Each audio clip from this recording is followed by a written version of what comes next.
दोस्तों स्वागत है आपका हमारे YouTube चैनल में। आज हम वैदिक संस्कृति के बारे में बात करेंगे। MCQs हम इसके MCQs कराएंगे आपको। तो चलिए स्टार्ट करते हैं। देखिए पहला क्वेश्चन है हमारे पास, पूर्व वैदिक या ऋग्वैदिक संस्कृति का काल किसे माना जाता है। तो देखिए ये जो 1500 से 1000 ईसा पूर्व का जो समय है ये पूर्व वैदिक या ऋग्वैदिक संस्कृति का माना जाता है।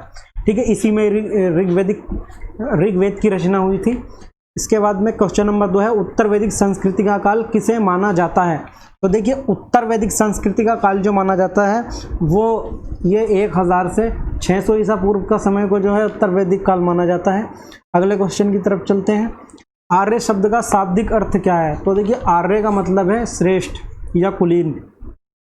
प्रारंभिक आर्यों के बारे में निम्न कथनों में से कौन सा सही नहीं है। ये संस्कृत बोलने वाले थे, वे घुड़सवारी किया करते थे, वे कई झुंडों में भारत पहुंचे, मुख्यतः नगरों में निवास करते थे। ये ऑप्शन गलत है, ये किसी एक जगह नहीं रुकते थे। इनमें से किस फसल का ज्ञान वैदिक काल के लोगों को नहीं था। तो देखिए इसमें से जो तंबाकू का ज्ञान नहीं था। ठीक है, ये तंबाकू जो था पुर्तगालियों के टाइम पर आया था। अगले क्वेश्चन की तरफ चलते हैं। उत्तर वैदिक काल के विदेश वेद विरोधी और ब्राह्मण विरोधी धार्मिक अध्यापकों को किस नाम से जाना जाता है। तो देखिए किस नाम से जाना जाता है, श्रमण नाम से जाना जाता है। अगले क्वेश्चन की तरफ चलते हैं। वैदिक गणित का महत्वपूर्ण अंग है। तो देखिए वैदिक गणित का जो महत्वपूर्ण अंग है वो शुल्ब सूत्र है जो ज्यामिति के क्षेत्र में है। अगले क्वेश्चन की तरफ चलते हैं। क्वेश्चन नंबर 8, किस वेद में प्राचीन वैदिक युग की संस्कृति के बारे में सूचना दी गई है। तो देखिए प्राचीन मतलब सबसे प्राचीन के बारे में जो वेद है वो ऋग्वेद है। ठीक है, अगले क्वेश्चन की तरफ चलते हैं। क्वेश्चन नंबर 9, ये हमारे पास निम्नलिखित में से उत्तर वैदिक काल में लिखे गए ग्रंथों का सही क्रम कौन सा है। देखिए उत्तर वैदिक काल में लिखे गए जो ग्रंथ हैं उनका सही क्रम जो है वेद, ब्राह्मण, आरण्यक और उपनिषद। ऑप्शन नंबर 8 ठीक है इसका। अगले क्वेश्चन की तरफ चलते हैं। वेदों की संख्या कितनी है। तो 4 है। ठीक है, क्वेश्चन नंबर 11, कौन से 3 वेद संयुक्त रूप से त्रय या वेदत्रय कहलाते हैं। तो देखिए ऋग्वेद, यजुर्वेद और सामवेद, ये तीनों वेद जो हैं ये संयुक्त रूप से क्या कहलाते हैं, त्रय या वेदत्रय कहते हैं इनको। अगले क्वेश्चन की तरफ चलते हैं। भारत के राज्य चिन्ह में प्रयुक्त होने वाले शब्द सत्यमेव जयते किस उपनिषद से है। तो देखिए मुंडक उपनिषद से है ये। अगले क्वेश्चन की तरफ चलते हैं। ऋग्वैदिक आर्यों का मुख्य व्यवसाय क्या था। तो मुख्य व्यवसाय क्या था, पशुपालन था। क्वेश्चन नंबर 14, भारतीय संगीत का आदि ग्रंथ कहा जाता है। देखिए संगीत का आदि ग्रंथ कहा जाता है सामवेद को। अगला क्वेश्चन है, प्रथम विधि निर्माता कौन है। तो देखिए प्रथम विधि निर्माता जो है वो कौन है, मनु है। ठीक है, अगले क्वेश्चन की तरफ चलते हैं। क्वेश्चन नंबर 16, कृष्ण भक्ति का प्रथम और प्रधान ग्रंथ है। तो देखिए कृष्ण भक्ति का सभी लोग जानते हैं कि श्रीमद् भागवत गीता। अगले क्वेश्चन की तरफ चलते हैं। ऋग्वेद में संपत्ति का प्रमुख रूप क्या है। तो देखिए संपत्ति का जो प्रमुख रूप है वो गोधन है। ऋग्वेद के किस मंडल में शूद्र का उल्लेख पहली बार मिलता है। तो कौन से मंडल में मिलता है, 10वें मंडल में मिलता है शूद्र का उल्लेख। पुराणों की संख्या कितनी है। पुराणों की संख्या 18 है। अगले क्वेश्चन की तरफ चलते हैं। वैदिक धर्म का मुख्य लक्षण इनमें से किसकी उपासना था। तो देखिए किसकी उपासना था, प्रकृति की उपासना, पशुपति, देवी माता, त्रिमूर्ति। तो देखिए वैदिक धर्म का जो था प्रकृति। अगले क्वेश्चन की तरफ चलते हैं। किस देवता के लिए ऋग्वेद में पुरंदर शब्द का प्रयोग किया है। तो देखिए इंद्र के लिए किया गया है पुरंदर शब्द का प्रयोग। शुल्ब सूत्र किस विषय से संबंधित है। तो देखिए ज्यामिति के क्षेत्र से संबंधित है। अगले क्वेश्चन की तरफ चलते हैं। अस्तोमा, सदगमय, तमसोमा, जतुर्गमय, मृत्योमा, अमृतगमय कहाँ से लिखा गया है। तो देखिए ये कहाँ से लिखा गया है, ये उपनिषद से लिखा गया है। ठीक है, अगले क्वेश्चन की तरफ चलते हैं। क्वेश्चन नंबर 26, वेदों को अपौरुषीय क्यों कहा गया है। क्योंकि देखिए इसकी रचना वेदों जो थी देवताओं के द्वारा हुई है, इसलिए अपौरुषीय इसे अपौरुषेय कहा गया है, क्योंकि वेदों की रचना देवताओं द्वारा ही है। अगले क्वेश्चन की तरफ चलते हैं। वैशेषिक दर्शन के प्रतिपादक हैं। तो देखिए वैशेषिक दर्शन के प्रतिपादक हैं उलूक कड़द। ठीक है, यहाँ कहीं पर कड़ाद भी लिखा हुआ होता है। ठीक है, तो अगले क्वेश्चन की तरफ चलते हैं। क्वेश्चन नंबर 28, मीमांसा या पूर्व मीमांसा दर्शन के प्रतिपादक हैं। तो देखिए कौन है, मीमांसा या पूर्व मीमांसा के जैमिनी हैं। अब ये देखिए क्वेश्चन नंबर 29, वेदांत या उत्तर मीमांसा दर्शन के प्रतिपादक हैं। तो देखिए उत्तर मीमांसा के या वेदांत के कौन हैं, बादरायण। ठीक है, बादरायण है। अगले क्वेश्चन की तरफ चलते हैं, क्वेश्चन नंबर 30। ऋग्वेद का कौन सा मंडल पूर्णतः सोम को समर्पित है? तो कौन सा मंडल समर्पित है? नवा मंडल जो है ये सोम को समर्पित है। प्रसिद्ध 10 राजाओं का युद्ध दशहरा युद्ध किस नदी के तट पर लड़ा गया था? तो देखिए किस नदी के तट पर लड़ा गया था? ये परुष्णी नदी के तट पर लड़ा गया था। अगले क्वेश्चन की तरफ चलते हैं, धर्मशास्त्रों में भूराजस्व की दर क्या थी? तो देखिए धर्मशास्त्रों में जो भूराजस्व की दर थी वो 1/6 थी। अगले क्वेश्चन की तरफ चलते हैं, क्वेश्चन नंबर 33। देखिए इसमें क्या है, 800 ईसा पूर्व से 600 ईसा पूर्व का काल किस युग से जुड़ा है? तो देखिए किस युग से जुड़ा है? ये ब्राह्मण युग से जुड़ा है। ठीक है, अगले क्वेश्चन की तरफ चलते हैं, किस काल में अछूत की अवधारणा स्पष्ट रूप से उदित हुई? तो देखिए किस काल में हुई? धर्मशास्त्र के काल में हुई। क्वेश्चन नंबर 35, एशिया माइनर स्थित बोगजोई का महत्व इसलिए है कि किस लिए है? वहां जो अभिलेख प्राप्त हुए उनमें 4 वैदिक देवताओं इंद्र, वरुण, मित्र, नातस्य का उल्लेख मिलता है। दूसरा जो बी वाला इनका ऑप्शन है, मध्य एशिया व तिब्बत के बीच एक महत्वपूर्ण व्यापारिक केंद्र था। वेद के मूल ग्रंथ की रचना यही हुई थी, इनमें से कोई नहीं। तो देखिए पहला वाला जो ऑप्शन है वो ठीक है, क्योंकि इससे इंद्र, वरुण, मित्र और नासत्य का उल्लेख मिलता है, इसलिए ये बोगस कोई का जो महत्व है ये बहुत एशिया माइनर स्थित बोगजोई का महत्व इसलिए है क्योंकि वहाँ पर जो अभिलेख प्राप्त हुए हैं उसमें इंद्र, वरुण, मित्र और नातस्य का उल्लेख मिलता है। क्वेश्चन नंबर 36, गायत्री मंत्र जो कि देवी सावित्री को संबोधित किया गया है किस पुस्तक में मिलता है? तो देखिए किस पुस्तक में मिलता है? ये ऋग्वेद में मिलता है। न्याय दर्शन को प्रचारित किया गया है, तो न्याय दर्शन को गौतम ने प्रचारित किया था। अगले क्वेश्चन की तरफ चलते हैं, क्वेश्चन नंबर 38, प्राचीन भारत में निष्क से जाने जाते थे। तो निष्क से क्या चीज़ जानी जाती थी? निष्क से जो है स्वर्ण के आभूषण जाने जाते थे। ठीक है, अगले क्वेश्चन की तरफ चलते हैं, क्वेश्चन नंबर 39, योग दर्शन के प्रतिपादक हैं। तो देखिए योग के पतंजलि हैं। उपनिषद पुस्तकें हैं धर्म पर, योग पर, विधि पर, दर्शन पर। तो काय पर हैं? ये दर्शन पर हैं। अगले क्वेश्चन की तरफ चलते हैं, सूची 1 को सूची 2 के साथ सुमेलित करना है। ठीक है, तो देखिए कैसे करेंगे। ऋग्वेद, तो देखिए ऋग्वेद के लिए क्या होगा? तंत्र मंत्र एवं वशीकरण, स्त्रोत एवं प्रार्थना है। तो देखिए इसका जो पहला का जो है 4 ऑप्शन होगा, क्योंकि ऋग्वेद जो है प्रशंसा के लिए है, प्रार्थना एक तरह से प्रशंसा ही के लिए होती है। ठीक है, इसमें देवी देवताओं की प्रशंसा की गई है। ठीक है, उसके बाद में यजुर्वेद, यजुर्वेद किस लिए है? देखिए यजुर्वेद जो है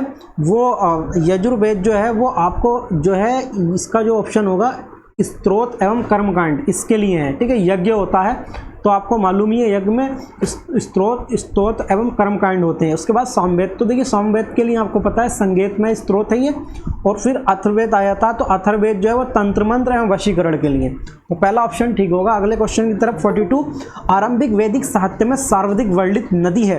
तो देखिए आरंभिक वैदिक साहित्य में जो सर्वाधिक वर्णित नदी है वो कौन सी नदी है? वो नदी है सिंधु नदी। ठीक है, अगले क्वेश्चन की तरफ चलते हैं, क्वेश्चन नंबर 43, उपनिषद काल के राजा अश्वपति शासक थे काशी के, केकय के, पंचाल के, विदह के। तो किसके थे? केकय के थे। ठीक है, अगले क्वेश्चन की तरफ चलते हैं, आध्यात्मिक ज्ञान के विषय में नचिकेता और यम का संवाद किस उपनिषद में प्राप्त होता है? तो किस उपनिषद में प्राप्त होता है? कठोपनिषद में प्राप्त होता है। ठीक है, आध्यात्मिक ज्ञान के विषय में। वैदिक नदी कुबा का स्थान कहाँ निर्धारित होना चाहिए? देखिए काबुल है तो अफगानिस्तान में, अफगानिस्तान की राजधानी काबुल ही है। कपिल मुनि द्वारा प्रतिपादित दार्शनिक प्रणाली है। तो देखिए कपिल मुनि के द्वारा कौन सी है? कपिल मुनि के द्वारा सांख्य दर्शन है। इसका बी ऑप्शन ठीक होगा। अगले क्वेश्चन की तरफ चलते हैं, क्वेश्चन नंबर 47, भारत के किस स्थल की खुदाई से लौह धातु के प्रचलन के प्राचीनतम प्रमाण मिले हैं? तो देखिए कहाँ से मिले हैं प्राचीनतम प्रमाण? अंतर्जी खेड़ा से मिले हैं। निम्नलिखित में से किसका संकलन ऋग्वेद पर आधारित है? तो देखिए ऋग्वेद पर आधारित है, किसका संकलन आधारित है? ऋग्वेद पर। देखिए ऋग्वेद पे जो है यजुर्वेद का संकलन आधारित है। ठीक है, क्वेश्चन नंबर सॉरी इसमें क्या है जो है सामवेद का जो संकलन है 48 का वी है, क्योंकि ये कह रहे हैं निम्नलिखित में से किसका संकलन ऋग्वेद पर आधारित है? तो सामवेद का जो संकलन है वो ऋग्वेद पर आधारित है। ठीक है, निम्नलिखित में कौन प्रधान स्त्रीय में शामिल नहीं है? तो कौन शामिल नहीं है प्रधान प्रस्थान में भागवत शामिल नहीं है। ठीक है, अगला क्वेश्चन की तरफ चलते हैं। क्वेश्चन नंबर 50, कर्म का सिद्धांत संबंधित है। तो देखिए कर्म का सिद्धांत संबंधित है, किससे संबंधित है? मीमांसा से। ठीक है, अगले क्वेश्चन की तरफ चलते हैं। क्वेश्चन नंबर 51, इसको जो है सुमेलित करना है। तो देखिए किस तरीके से सुमेलित करेंगे। अथर्ववेद है, तो देखिए अथर्ववेद किससे संबंधित है? अथर्ववेद औषधियों से संबंधित है। ठीक है, तो इसके लिए औषधियों से संबंधित हो जाएगा। अगला जो है ऋग्वेद, तो देखिए ऋग्वेद ईश्वर की महिमा से, जैसा कि मैंने बताया था, प्रशंसा से, यानी प्रार्थना, प्रशंसा, महिमा। ठीक है, यजुर्वेद, ठीक है, सामवेद जो है वो संगीत से है, तो यजुर्वेद बलिदान विधि से। ठीक है, अगले क्वेश्चन, तो इसका पहला ऑप्शन ठीक होगा। अगले क्वेश्चन की तरफ चलते हैं। 52 चरक संहिता नामक पुस्तक किस विषय से संबंधित है? तो देखिए चरक जो पुस्तक है वो किससे संबंधित है? वो संबंधित है चिकित्सा से। ठीक है, यज्ञ संबंधी विधि विधानों का पता चलता है। तो देखिए यज्ञ संबंधी विधि विधानों का पता यजुर्वेद से चलता है। वैदिक युगीन सभा, जो वैदिक युगीन सभा थी वो कैसी थी? वो देखिए गांव के व्यवसायी लोगों की संस्था थी, राज दरबार होता था, मंत्री परिषद थी, राज्य के समस्त लोगों की एक राष्ट्रीय सभा थी। तो देखिए मंत्री परिषद थी। ठीक है, वैदिक युगीन सभा जो थी वो मंत्री परिषद थी उसमें। क्वेश्चन नंबर 55, वैदिक युग में प्रचलित लोकप्रिय शासन प्रणाली थी। तो लोकप्रिय शासन प्रणाली कौन सी थी वैदिक युग में? गणतंत्र थी। ठीक है, अगले क्वेश्चन की तरफ चलते हैं। सबसे प्राचीन वेद कौन सा है? तो देखिए ऋग्वेद सबसे प्राचीन है। निम्नलिखित में से कौन भारतीय दर्शन की आरंभिक विचारधारा है? तो देखिए भारतीय दर्शन की आरंभिक विचारधारा कौन सी है? तो इसका जो ऑप्शन होगा वो होगा सांख्य। ठीक है, इसका जो ऑप्शन होगा सांख्य। जो भारतीय दर्शन की आरंभिक विचारधारा थी वो की सांख्य थी। क्वेश्चन नंबर 58, देखिए सांख्य, योग, न्याय, वैशेषिक मीमांसा एवं वेदांत, इन 6 भिन्न भारतीय दर्शनों की स्पष्ट रूप से अभिव्यक्ति हुई है वैदिक युग में हुई है। ठीक है, वैदिक युग में हुई है। 59, निम्नलिखित में वह दस्तकारी कौन सी है जो आर्य द्वारा व्यवहार में नहीं लाई गई थी? तो देखिए कौन सी दस्तकारी ऐसी है जो आर्य द्वारा नहीं लाई गई थी? वो थी लुहार। ठीक है, लुहारगिरी, ये आर्य के द्वारा नहीं लाई गई थी। सुमेलित करना है इसको। देखिए इसको सुमेलित कर लेते हैं। देखिए आयुर्वेद किससे संबंधित है? तो देखिए आयुर्वेद जो संबंधित है वो ऋग्वेद से ही संबंधित है। ठीक है, ये वेद है और ये इसका उपवेद है। ऋग्वेद का उपवेद क्या है? आयुर्वेद है। उसके बाद में धनुर्वेद का क्या है? यजुर्वेद है। ठीक है, और गंधर्ववेद का क्या है? सामवेद है। और शिल्पवेद यानी अर्थशास्त्र का क्या है? अथर्ववेद है। तो पहला ऑप्शन ठीक होगा। अगले क्वेश्चन की तरफ चलते हैं। ऋग्वेद के किन 6 मंडलों को वंश मंडल, गोत्र मंडल कहा जाता है? तो कौन से मंडल को कहा जाता है? दूसरे और 7वें मंडल तक जो होते हैं ये क्या? वंश मंडल और गोत्र मंडल कहलाते हैं। क्वेश्चन नंबर 62, किस वेद में जादुई माया और वशीकरण का वर्णन है? तो देखिए किसमें वर्णन है? अथर्ववेद में वर्णन है। जैसे कि अथर्ववेद है वो आपको मालूम ही है कि जादू टोना इस तरीके से आपने पढ़ा होगा।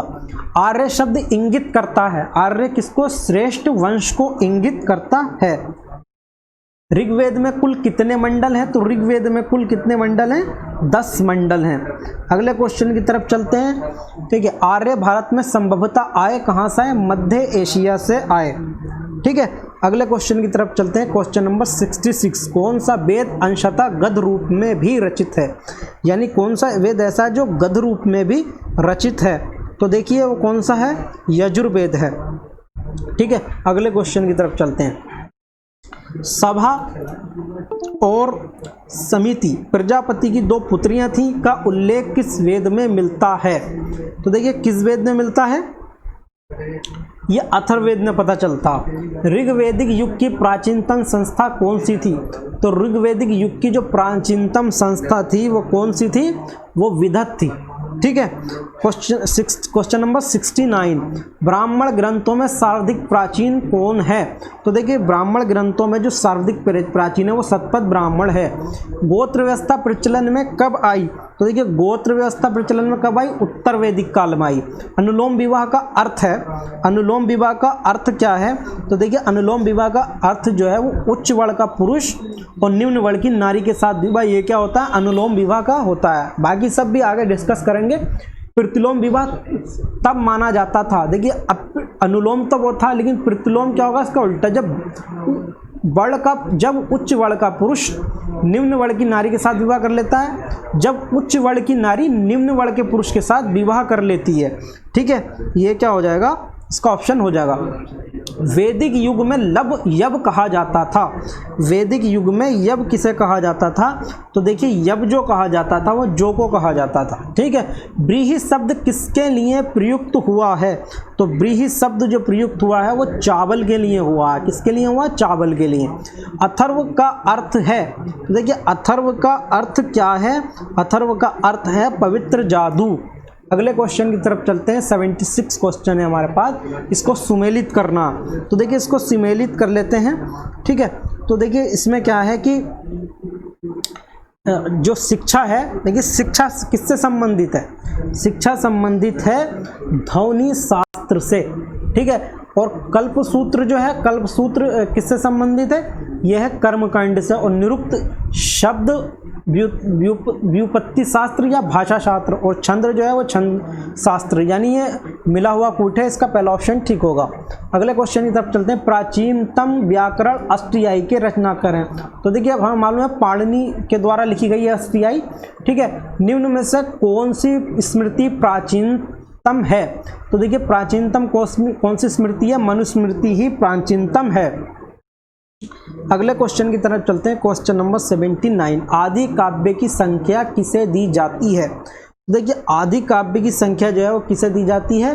रामायण को दी जाती है। क्वेश्चन नंबर 18 है प्राचीनतम पुराण है। तो प्राचीनतम जो पुराण है वो कौन सा है? मत्स्य पुराण। ठीक है, अगले क्वेश्चन की तरफ चलते हैं। 81 ऋग्वेद में सबसे पवित्र नदी किसे माना गया है? तो देखिए पवित्र सरस्वती को माना गया है। ठीक है, अगले क्वेश्चन की तरफ चलते हैं। वैदिक समाज की आधारभूत इकाई थी। तो देखिए वैदिक समाज की आधारभूत इकाई क्या थी? कुल, जिसे कुल या कुटुंब कहते थे। ठीक है, क्वेश्चन नंबर 83 है ऋग्वैदिक काल के उस सबसे प्रधान देवता की पहचान करें जिसकी स्तुति में 250 सूक्तों की रचना की गई थी। तो देखिए इसका जो है ऑप्शन ए है इंद्र के। ठीक है, कौन थे वो देवता? इंद्र थे। किस वेद में सभा को नरिष्ट अर्थात सामूहिक वाद विवाद या अनुलंघनीय कहा गया है? तो किस युग में कहा गया है? तो ये देखिए किस वेद में कहा गया है? ये अथर्ववेद में कहा गया है। ठीक है, इसका ऑप्शन डी ठीक हो जाएगा। अगले क्वेश्चन की तरफ चलते हैं। किस रचना में नारी को सुरा और पांसा के साथ 3 प्रमुख बुराइयों में शामिल किया गया है? मैत्रायणी संहिता में। ठीक है, अगले क्वेश्चन की तरफ चलते हैं। उत्तर वैदिक काल में किस देवता को सर्वोच्च स्थान प्राप्त था? तो किस देवता को सर्वोच्च स्थान प्राप्त था? प्रजापति को। ठीक है, प्रजापति को क्या था? उच्च स्थान प्राप्त था, सर्वोच्च स्थान। अगले क्वेश्चन की तरफ चलते हैं। Question number 87। देखिए 87 क्वेश्चन नंबर है हमारे पास, इसे सुमेलित करना है। तो देखिए राजसूय यज्ञ राजा के सिंहासन रोपण से संबंधित है। ठीक है, ये अश्वमेध यज्ञ जो होता था राजनीतिक शक्ति बढ़ाने के लिए होता था। ठीक है, तो ये भी ठीक है। तो इसका जो है कूट यही होगा। वाजपेयी यज्ञ शौर्य प्रदर्शन व प्रजा के मनोरंजन किया जाने वाला यज्ञ था। ठीक है,